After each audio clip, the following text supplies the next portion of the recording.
Welcome back to Joe Stunner Boxing. You may have seen Lawrence Okolie's interview that he gave where he talked for the first time quite openly about his dispute with Eddie Hearn and Matchroom. What Okolie basically is saying is that I had a contract for a certain amount of fights. I've done that. I'm free. I should be allowed to go away and choose who I want, as my promoter. He says that he was made an offer by another promoter, which we all know is Boxer and Ben Shalom, Sky Sports. And he went to Eddie Hearn and said, look, can you match this? If you can match it or get close to it, no problem. I'll re-sign with you. And Hearn said, no, we can't get anywhere near that. They're offering you too much, effectively. I'm paraphrasing, but you know what I mean. Eddie Hearn has then responded. I think it was earlier today. He said in an interview with IFL TV,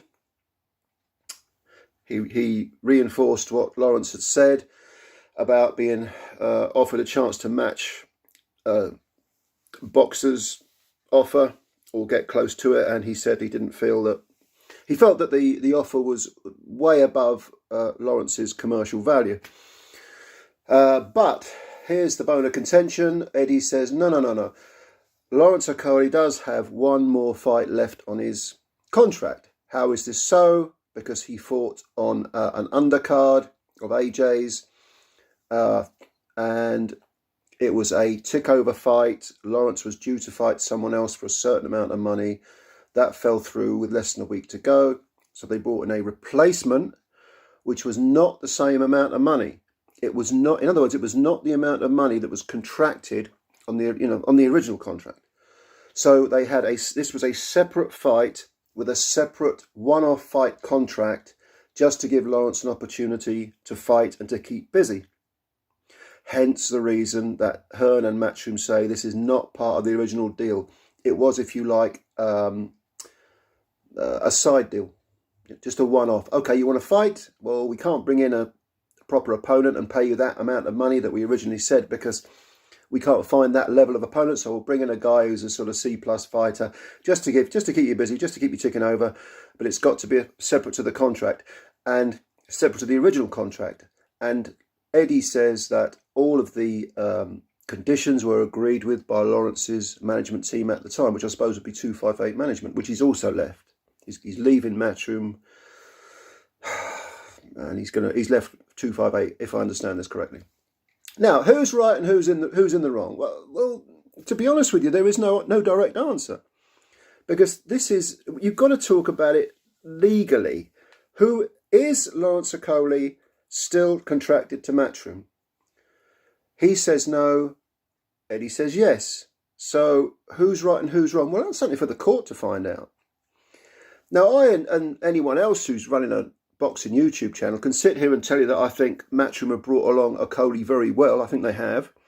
I imagine they've paid him well, although I'm not privy to his bank account. He's had the odd little sweetener on the way, like that Rolex watch that he got. If he had any sense, he'd have originally asked for a Patek Philippe, because they don't go for tens of thousands of pounds. Look them up. Patek Philippe watches, £500,000. Lawrence, you missed out there, mate. And talking of £500,000, that's exactly what Lawrence says that Eddie said, well, if you want to buy yourself out of this contract, give us £500,000. That's a lot of money, but lost earnings, and so on and so forth. But I generally think that Matchroom have handled Okolie very well. Don't forget, Okolie has stumped the joint out on more than one occasion. I mean, the Matty Askin fight was an absolute stinker.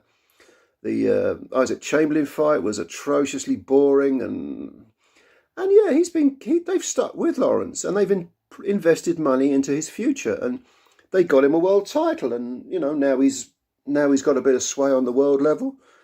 I mean, where would you put Lawrence Okolie in your top 3 or 4 cruiserweights? You'd put him somewhere near the top, probably. Opataya, Bradis has got to be still in the mix, and Okolie. Yeah, I mean, those 3, I'd put him, say, top 3 at least. So, yeah, they've done a good job with Lawrence Okolie. On the other hand, Okolie is right when he says about, I was grateful for the watch that they gave me. I'm grateful for the opportunities they've given me, for the money they've paid me. I'm grateful. But I can't be, my career, again, I'm paraphrasing, but he's saying my career is finite. It only goes on for a certain amount of years. I've got to maximise my my earning potential. I've got to maximise the opportunities I get. And of course, Boxer have come in and offered him the world as the face of Sky Sports, supposedly. Now, Eddie's irate at this as well. He says, well, his head was turned by someone coming in while he was still under contract. I think Hearn's got a point there.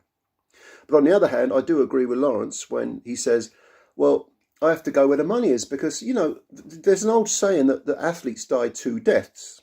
They die the athletic death, where they just can't do what they used to be able to do, what they love doing, because their bodies are giving out, they're getting older. And then obviously, they, like the rest of us, they die the mere mortal death. So Lawrence has to maximise what he's doing, what he's making. And I don't blame him for wanting to go elsewhere. As far as this dispute, it's going to be down to the court, isn't it? They're not going to agree. They have a different perspective on, you know, who's right and who's wrong. And it's going to be down to the court to go through the very boring minutiae of the legalese of what's written in the contract. Does X count for Y? Does Y count for Z? You know, it's all this stuff, and it's going to be down to some sort of a judgment, a legal judgment. Well, whose side am I on? I mean, I'm not without sympathy for Matchroom when you consider how dull Okoli was in the past, and yet they stuck with him. But on the other hand, Okoli gets into the ring, he takes the punches. I've got respect for anyone that gets in the ring. I don't know. It's one of those where I'm not really taking sides, to be honest with you. I wish they'd sort it out, actually. I wish they'd sort of shake hands and Lawrence could say, well, I'll give you, you know, I'll give you one last fight, and then they come to an agreement on the money. But maybe that's not good. I mean, one thing Lawrence did say, which actually is quite pertinent. He said, well, you're saying you lost money on me. Well, why do you want me for another fight then? Why do you want me for one more fight? What are you talking about? If you lost money, surely you want to show me the back door. Get out. It's all a bit handbags, isn't it? It's all a bit he said, she said. But there's hundreds of thousands of pounds at stake here. So I think secretly, Eddie Hearn is very hurt that Lawrence Okoli has, in inverted commas, turned against him. You know what I mean? A Matchroom after all they've done for him. And I believe this is the first time that Matchroom and Hearn have got litigious with a fighter. Because when you go back 10 plus years to when Eddie started out on Sky, he was, unlike, say, Frank Warren, who was an incredibly litigious person. Eddie was like, everything's done on a handshake. Everything's done on, you know, we'll do a fight-by-fight deal, no problem. You know, like, I think he's done it with Chisora and White, hasn't he? And others. But I think probably he said, all right, enough's enough. Stop taking the piss. But where will it end? Where will it end? Yeah, so go on. If you've got any comments, if you've got any thoughts, leave them below. Thanks for listening in as always. And like the video if you like the video. Subscribe if you're new. You know the drill. Hit that subscribe button. And we will speak again soon sometime. Meanwhile, bye-bye for now. Take care of yourselves.